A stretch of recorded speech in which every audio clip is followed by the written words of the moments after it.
제발 암이 아니길 전 바랬죠. 생각했는데 이제 전화가 왔어요. 전 회사에 있었고 아내한테. 암일 것 같은데요. 병원에 내원하셔가지고 의사 선생님한테 한번 최종을 확인했으면 좋겠습니다. 딱 그러는데 전 그때 없었죠. 전화를 받았습니다. 울고 불고 난리가 났죠, 와이프가. 왜, 뭐래? 암이래? 울면서 오빠 암이래, 희귀암이래, 이거 어떡하지? 생존율이 낮았거든요. 제가 딱 한마디 했어요. 여보, 나 누나 살렸잖아. 나 지금 건강하지? 맞대. 누나도 살렸는데 내 자식 내가 못 살릴 것 같아? 내가 반드시 살린다. 그러니까 실컷 울어. 우리 아이 건강하게 살리고 그런 다음에 우리 건강해진 다음에 우리 그때 뜨거운 눈물을, 행복의 눈물을 흘리자. 약속할게.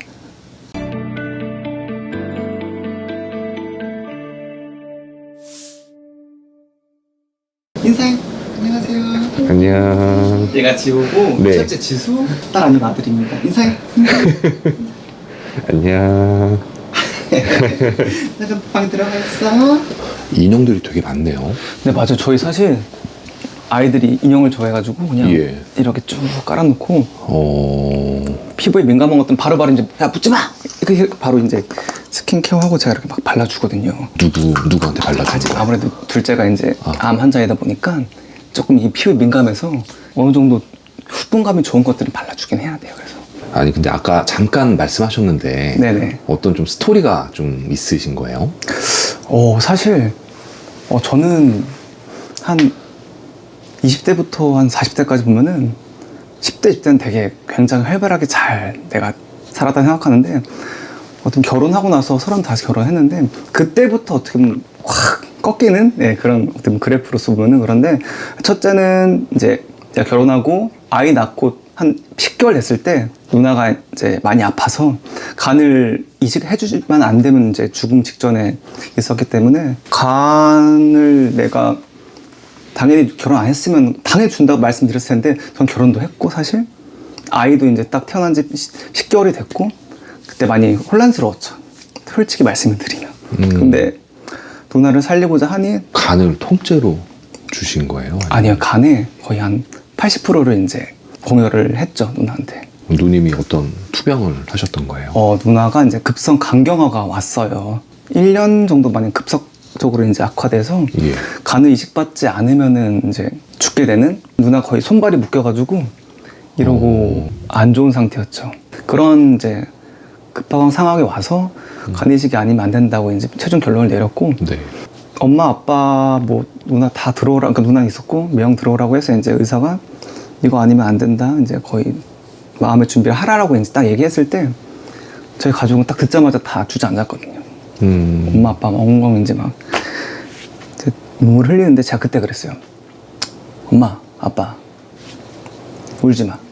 지금 아직 1%의 희망은 남아있잖아. 그러니까 빨리 방법을 찾아보자. 우는 것도 아까워. 누나를 살린 다음에 그런 다음에 이제 행복하게 건강하게 만들어 놓고 우리 뜨거운 눈물을 흘리자 얘기를 했고 저는 결국 내가 간 이식을 해야 되는 거 아니까 그럼 바로 헬스장 가서 운동하고 땀 쫙 빼고 최대한 건강한 나의 간을 줘야 되니까 그렇게 음식 관리, 식단 관리하고 그렇게 얼마 한 일주일도 안 돼서 바로 저는 수술대에 들어갔죠. 다른 이제 간 이식 가능한 분들이 없었던 거예요? 없죠. 왜냐면은 간 이식 같은 경우는 첫 번째는 이제 가족의 혈액형이나 기타 등등 맞는 간이 있어야 되고 두 번째는 간이 건강해야 줄 수가 있어요. 왜냐면은 준 사람도 받은 사람도 이제 건강해야겠지만 준 사람도 살아야 되니까 그런 다양한 요건들이 있는데 가족이 가장 부합되는 간의 건강이 가장 최적화되는 요건이긴 하죠. 그래서 이제 명도 쉽지 않고 어머니 아버지 쉽지 않고 결국 이제 제가 이제 간 이식을 할 수 있는 최적의 대상자였죠. 감사하게도 또 앞에 계셨던 그 환자분이 저희 유익함의 상황을 이제 이해하시고 배려해 주셔서 먼저 수술도 하게 됐어요. 너무 운이 좋게. 너무 다급했거든요. 수술은 잘 마치셨어요? 네, 누나가 한 14시간 정도 수술했고 누나가 16시간 했다. 저는 한 10시간?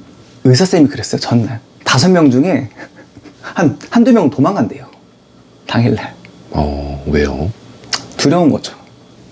저도 이제 아파서 얼마 안 돼서 회복이 돼서 정상적인 삶을 살고자 했는데 이제 또 한 그렇게 한 1년 반 뒤에 또 2년 뒤에 뭐 둘째가 태어나는데 예. 암이라고 하더라고요. 그래서 또 희귀병이라는 거예요. 100일이면 되게 엄청 작거든요. 네. 근데 또 희귀암이고 국내에 많은 사례가 없대요. 어떤 암인데요? 횡문 근육종이라고 여기 뒤에 예. 태어날 때는 괜찮았는데 한 30일, 40일, 50일 되면서 여기 좀 혹이 조금씩 커지더라고요. 그래서 나중에는 이제 혹이 진짜 이렇게까지 커졌어요. 아이고. 커졌는데 그래서 당연히 우리 혹을 떼어내면 되겠다 생각을 했어요. 혹을 떼어내면 된다 생각했는데 이제 막상 혹을 절개 보니까 이제 거기에 이제 암세포 사실 그 한 달 동안 암인지 암이 아닌지 이게 무슨 병명인지 모를 때가 어떻게 암 투병할 때보다 더 힘들었어요. 병명을 모르니까 차라리 이 병을 알고 치료 방법이 있으면 그냥 하면 되는데 이게 암일까 암이가 아닐까? 오케이 암이라면 뭐일까 도대체 이게 이 어린 아이한테 이게 생길 수가 있는 건가? 그러면서 이제 병원에서도 협진을 통해서 뭐 같이 사례를 분석하고 이게 뭐 A다 B다를 최종적으로 말씀을 해줬던 게 이제 사실 그 기간 동안 그 기간이 한 달이었어요. 제발 암이 아니길 전 바랬죠. 그래 암이 아니다 생각했는데 이제 전화가 왔어요. 전 회사에 있었고 아내한테 암일 것 같은데요. 병원에 내원하셔가지고 의사 선생님한테 한번 최종을 확인했으면 좋겠습니다. 딱 그러는데 전 그때 없었죠. 전화를 받았습니다. 울고 불고 난리가 났죠 와이프가. 왜 뭐래 암이래? 울면서 오빠 암이래 희귀암이래 이거 어떡하지? 생존율이 낮았거든요.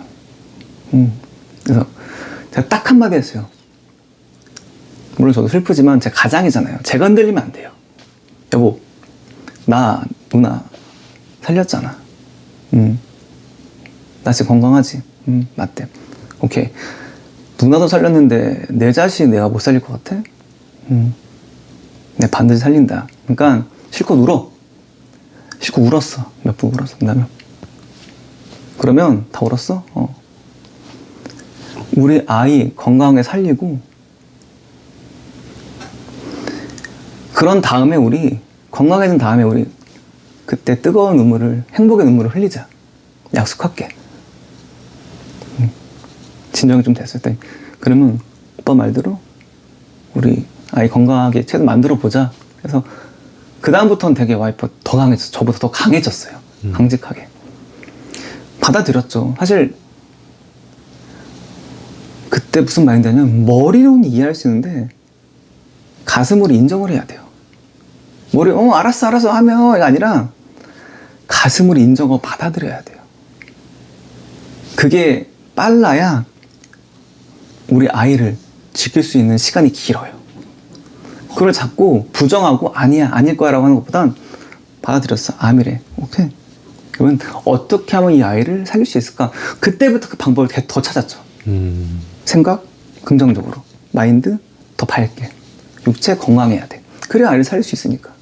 그렇게 하고선 너무 감사하게도 양가 부모님들이 많이 도와주셨어요. 그러니까 아이가 힘들고 어려울 때도 반찬 같은 거 이제 해주시고 또 제가 직장을 다니다 보니까 아이를 데리고 왔다 갔다 하는 거 양가 부모님 또 아버님들이 예. 병원까지도 이제 많이 도와주시고 그렇게 이제 항암치료를 받았죠. 아이고 그 어린 아기가 항암치료 받았죠. 아이고. 그 진짜 어린 아이가 받으면서 바닥바닥 울면서 막 눈 동그랗게 뜨면서 소리 울어. 아프겠지. 근데 살겠다는 눈을 딱 날 쳐다보면서 우는데 그 눈을 보면은 더 강인해질 수밖에 없어요. 부모가 배워요. 인생을 배우고 사랑을 배우고 삶에 대해 배우는 거야. 되게 어렵고 힘들었거든요. 너무 어두워. 그 딱 암이란 말 받는 순간 와, 눈 감아 보시면은 아무것도 안 보이죠. 네, 안 보여요. 그냥 암흑이야. 어두워. 어떡하지 이거?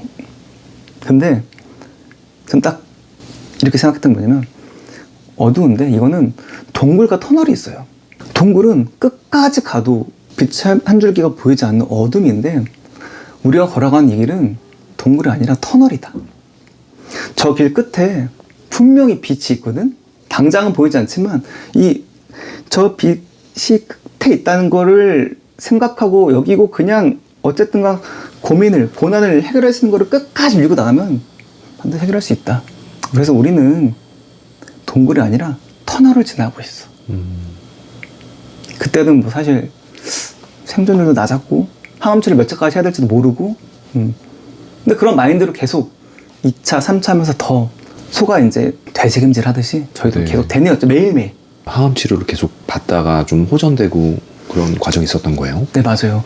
근데 너무 감사하게도 항암 치료를 8차까지 받고 다행히 전이 된 게 없어서 치료는 이제 종료가 되고 이제 약물 치료로 넘어가서 다행이네요. 네, 너무 다행히도 지금 건강하게 잘 자라고 있어요. 완치가 된 거예요? 완치는 사실 암이라는 거는 5년까지는 항상 조심해야 되고 지금도 이제 먹는 거 식사나 기타 등등은 조심하죠, 항상. 제가 간이식하고 공유를 했고 이게 한 4년 만에 다 벌어진 거예요. 2년 간이식하고 1년 반 뒤에 제가 또 아예 암이었으니까 한 4년 정도 안에 다 발생이 됐죠. 그게 참 연달아서 일어나는 게 쉽지가 않거든요. 이 아이가 암. 아이고. 이제 저희 지호라고 지금 이제 몇 개월 된 거예요? 이제 19개월. 19개월. 네, 19개월. 이제. 지금 아주 건강해 보이네요. 그쵸. 이리 와봐. 건강하지? 아들아. 그래서 저는 네. 하루하루가 되게 값져요. 너무 감사하고 이렇게 건강하게 또 잘 커지고 있어서 첫째 나와도 돼요? 잠깐 인사해도 왜냐면 첫째만 이건 첫째 지수, 둘째 지호. 사실 지수가 고생 많이 했어요. 왜냐면 예. 안병동에 있으면서 거의 한 1년 반 동안 엄마가 지호만 케어하다 보니까 지수는 사실 쓸쓸했죠. 어떻게 보면 엄마 없이 거의 1년 반을 컸죠. 너무 감사하고 고맙죠. 그래서 너무 어린 나이에 좀 너무 성숙하지 않았나 싶기도 해요. 왜냐면은 매일 지호 동생을 위해서 뭐 기도하고 아프지 말았으면 좋겠다라고 이제 막 되뇌다 보니까 근데 건강을 잘 커주고 있어서 너무 다행이에요. 다 이제 정상으로 돌아와서 다행이네요. 맞아요. 이 정상적인 삶을 사는 게 너무 전 당연하게 생각했는데 너무 고귀하고 가치 있더라고요. 이게 평범한 삶이 저 이렇게 어려운지 몰랐어요. 저는 항상 뭐 기적이 일어났다라고 말도 맞는데 기적은 이 간절한 행동을 반복해야 돼요. 기적도 저는 만든다고 생각하거든요. 내 동생을 잘 챙기는 것 같아요. 너무 잘 챙겨요. 아니, 아팠다는 걸 더 알아서 뭐 그러다 보니까 조심해야 될 게 많다 보니까 저는 사실 마지막으로 만약에 메시지 물어본다면 하고 싶은 말이 있어요. 저로 인해서 제 주변 사람이 더 행복했으면 좋겠어요. 그래서 저처럼 고난을 안 겪었으면 좋겠어요. 저처럼 이렇게 안 힘들었으면 좋겠어요. 그래서 이 영상을 보시는 분들이 아무리 어렵고 힘든 상황에 처해 있더라도 저를 보면서 더 저보다 더 극한 상황이 있을 수도 있지만 그 응원의 메시지, 긍정적인 마인드를 가지고서 이 고난을 극복했으면 좋겠어요. 언제까지? 될 때까지. 항상 될 끝에 얘기하거든요. 될 때까지 끝까지 행동하기. 될 끝에. 네, 절대 저는 그래서 포기하지 않고 될 끝에 했으면 좋겠어요. 제가 그렇게 했고 간이식 했고 아이 암 보호자로서 당당히 말씀을 드려요. 그래서 고난은 어떻게 극복하냐? 난 극복. 난 이미 고난을 난 극복했어. 근데 UFO 타고 와서 그런 과정을 그냥 걸어오는 거야. 그렇게 꼭 저는 긍정적인 마인드로 끝까지 될 때까지 했으면 좋겠습니다. 귀여워.